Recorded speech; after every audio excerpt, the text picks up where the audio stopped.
बातमी नाशिकमधून। नाशिकला तीर्थक्षेत्र दर्जा मिळवण्यासाठी आता प्रयत्न केले जात आहेत। प्रशासन सरकारला प्रस्ताव पाठवणार आहे। धार्मिक पर्यटन वाढीसाठी तीर्थक्षेत्र दर्जा महत्त्वाचा आहे। काही दिवसांपूर्वी त्र्यंबकेश्वरला हा तीर्थक्षेत्र दर्जा मिळाला होता आणि त्यानंतर आता नाशिकला हा तीर्थक्षेत्र दर्जा मिळवण्यासाठी प्रयत्न केले जात आहे। नाशिक प्रशासन सरकारला या संदर्भातले प्रस्ताव देखील पाठवणार आहे। तर या संदर्भात अधिक माहिती घेऊयात आमचे प्रतिनिधी किरण गोटूर यांच्याकडून। किरण, नाशिकला तीर्थक्षेत्र दर्जा मिळवण्यासाठी आता राज्य सरकारला प्रस्ताव पाठवला जाईल, काय अधिक माहिती?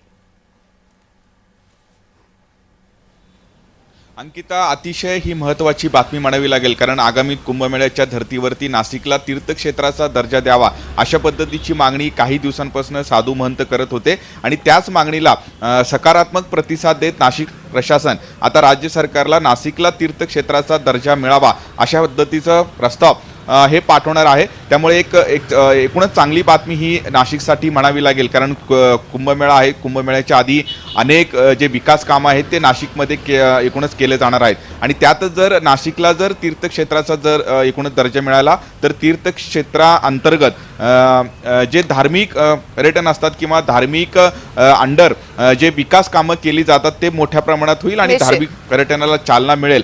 एक अशा पद्धतीचं या सगळ्या तीर्थक्षेत्राचा दर्जा मिळाल्यानंतर हे कामं जे होऊ शकतात अशा पद्धतीचं जे अभ्यासकांचं म्हणणं आहे। त्यामुळे हे प्रस्ताव आता कधी पाठवला जाणार आणि नेमकं तीर्थक्षेत्राचा दर्जा नाशिकला मिळेल की नाही आणि कधी मिळणार हे बघणं महत्त्वाचं असणार आहे। निश्चित त्या संदर्भातले अपडेट आम्ही तुमच्याकडून घेत राहू। तुर्तास खूप धन्यवाद किरण, आपण दिलेल्या सविस्तर माहितीसाठी। तीर्थक्षेत्र म्हणून दर्जा मिळवण्यासाठी प्रशासनाकडून प्रयत्न केले जात आहे। प्रशासन सरकारला या संदर्भातला प्रस्ताव पाठवणार आहे। आता या प्रस्तावावरती नेमकं सरकारकडून काय म्हटलं जातं, आगामी कुंभमेळ्याच्या पार्श्वभूमीवर सरकार नाशिकला तीर्थक्षेत्राचा दर्जा देतं का हे पाहणं महत्त्वाचं ठरणार आहे। त्यामुळे आता नाशिकच्या प्रशासनाकडून या संदर्भातल्या हालचाली सुरू झाल्या। गेल्या कित्येक वर्षांची ही जी मागणी होती की त्र्यंबकेश्वरसह नाशिकला तीर्थक्षेत्राचा दर्जा मिळावा, आता ही मागणी कितपत पूर्ण होते हे पाहणं महत्त्वाचं ठरणार आहे।